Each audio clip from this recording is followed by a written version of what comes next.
Question 3 is on chapter 6, and it is finding the energy of a photon. And this question states, what is the energy in joules of a photon whose wavelength is 3.4 times 10 to the negative 9th meters? And it gives you a hint that Planck's constant is equal to 6.626 times 10 to the negative 34 joules per second. And also that the speed of light is equal to 3.0 times 10 to the 8th meters per second.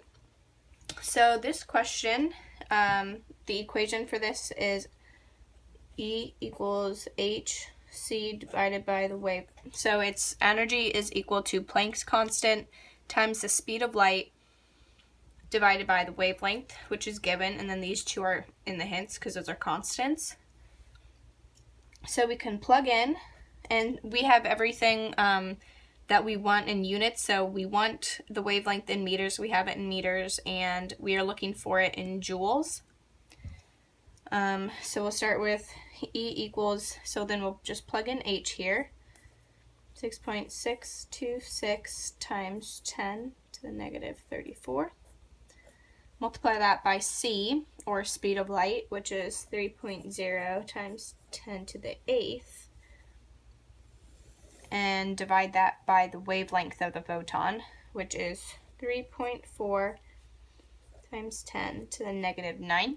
And when you plug this in your calculator, make sure to do it a couple times, just because sometimes you can plug in a wrong number or order of operations might be different. So I make sure to do it at least 2 times, especially with powers when they're involved. And so that comes out to 5.8 times 10 to the negative 17th in joules, because we are given that Planck's constant is joules times second, so we have joules in seconds, and then we have meters per second for speed of light, which joules involves meters in second. And we also have 2 significant figures because we are given 2 in the problem, and joules is the answer that we wanted. So it has 5.8 times 10 to the negative 17th joules.